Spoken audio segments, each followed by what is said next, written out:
कामचोर बहू। कांता बहन की दो बहुएं थी, बड़ी कल्पना और छोटी प्रिया। कल्पना का जैसा नाम वैसा ही काम। सारा दिन कल्पनाओं में रहती, न कोई काम करती न कोई धाम। अरे कल्पना बहू, जरा अच्छी सी चटनी पीस दे, आज कुछ मजेदार खाने का मन है। पेट में जलन हो जाएगी माँ जी बुढ़ापे में, और वैसे भी मेरा काम करने का वक्त शाम का है, आप प्रिया को ही बोल दो। इतना कहकर कल्पना वहां से चली जाती है। कांता कल्पना के ऐसे रवैये से काफी परेशान रहती है। मैं बना देती हूँ माँ चटनी, ऐसा बोलकर प्रिया माँ को चटनी बनाकर प्लेट में खाने को देती है कि तभी वहाँ कल्पना आ जाती है। अरे वाह चटनी, जरा चख कर तो देखूं, बड़े दिन हो गए। अरे नहीं बहू, तू तो रहने ही दे चटनी खाना, पेट में जलन हो जाएगी। इतना कहकर कांता और प्रिया दोनों हंसने लगते हैं। कल्पना सारा दिन या तो मोबाइल में यूट्यूब देखती या फिर सोती रहती। उसका कमरा भी बिखरा और गंदा रहता।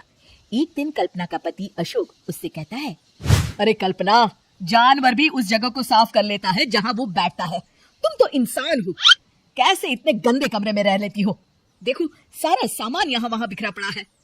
ज्यादा अपनी माँ का बोल ना बोलो। हाँ, कमरा तुम्हारा भी तो है, गंदा लग रहा है तो साफ कर लो। पता नहीं तुम्हारे साथ मैं कैसे जिंदगी बिताऊंगा। इतना कहकर अशोक वहां से चला जाता है। कल्पना बस खाना खाने कमरे से बाहर आती और फिर से कमरे में चली जाती। इससे कांता बहन काफी परेशान रहती।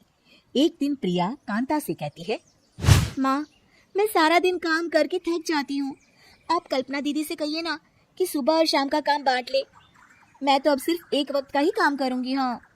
अरे तू वो भी ना करना, एक बहू तो कामचोर थी ही, दूसरी भी आ गई काम ना करने के बहाने लेकर।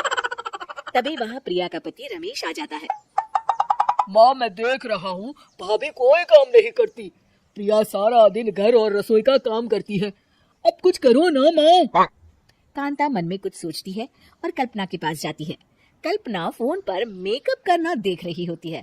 कल्पना, तुम सारा दिन बस मोबाइल देखती हो, घर का कोई काम भी कर लिया करो। प्रिया सारा दिन काम करके थक जाती है, आज से मैंने फैसला किया है, एक वक्त का काम तुम करोगी, सुबह का खाना तुम बनाओगी और रात का प्रिया। आप लोगों ने काम को हवा बना रखा है। अरे पता नहीं थोड़ा सा ज्यादा काम करने में आप लोग घबरा क्यों जाते हैं। और हाँ, बहुत ज्यादा प्रिया की तारीफ मत करिए मेरे सामने, बड़ी बहू तो मैं ही रहूंगी। मैं कुछ नहीं जानती, कल सुबह मुझे वक्त से खाना चाहिए, रसोई में आ जाना, वरना कल से तुझे खाना नहीं मिलेगा। अगली सुबह कल्पना रसोई में नहीं आती है। वो देर से सोकर उठती है और बाहर आकर कहती है, अरे भूख लगी है, आज खाने में क्या है? इतनी देर हो गई, आज किसी ने मुझे उठाया भी नहीं, पता नहीं कहाँ है सब। कल्पना को घर में कोई नहीं दिखता। वो रसोई की तरफ जाती है जहाँ बड़ा सा ताला लगा होता है। अरे रसोई में ताला! ओ, मैं तो भूल ही गई थी, माँ ने आज से सुबह का खाना मुझे बनाने को कहा था। हे भगवान, इतने लोगों को खाना बनाना क्या आसान है? तभी घर के सारे सदस्य बाहर से वापस आते हैं। वाह माँ जी, मजा आ गया छोले भटूरे खाकर। मेरे मुंह में तो अभी भी स्वाद आ रहा है। अरे कल्पना, तेरे भरोसे रहते तो हम तो भूखे ही रह जाते। कल्पना को बहुत गुस्सा आ जाता है। अब बहुत हो गया, आज से मैं अपनी रसोई अलग कर रही हूँ, मैं अपना खाना खुद बना लिया करूंगी। कल्पना अपनी रसोई अलग कर लेती है, पर आए दिन उसका देर से उठना और काम न करने की आदत से वो भूखी ही रह जाती थी। उसी के सामने घर के लोग अच्छे अच्छे पकवान खाते और कामचोर कल्पना को जैसे तैसे ही खाना बनाकर खाना पड़ता। पर एक दिन तो हद ही हो गई। माँ, दीदी आज सुबह से कमरे से बाहर नहीं निकली, हमें जाकर देखना चाहिए। सो रही होगी कामचोर कहीं की, पर तुम कहती हो तो चलो देख लेते हैं उसे। कल्पना कमरे में पेट पकड़कर बैठी होती है।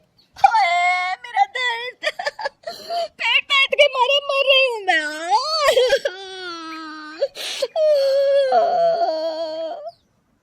अरे दीदी क्या हुआ, पेट में दर्द क्यों हो रहा है, डॉक्टर को दिखाया आपने? माँ, कल्पना खड़ी होती है और माँ जी के पास आती है। मुझे माफ कर दीजिए, अब से मैं सारे काम में मदद करूंगी, कभी आलस और काम चोरी नहीं करूंगी। हाँ हाँ, वो तो ठीक है, लेकिन अचानक क्या हो गया जो तू काम करने को तैयार हो गई? कामचोर कल्पना। माँ, लगातार बासी और उल्टा पुल्टा खाना खाने के कारण मेरे पेट में इन्फेक्शन हो गया है। काम ना करना पड़े इसलिए मैं 2 दिन का खाना एक दिन ही बना लेती थी। बासी और खराब खाना खाने के कारण लेने के देने पड़ गए।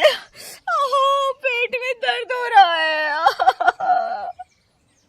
चलो अच्छा हुआ, देर आए दुरुस्त आए।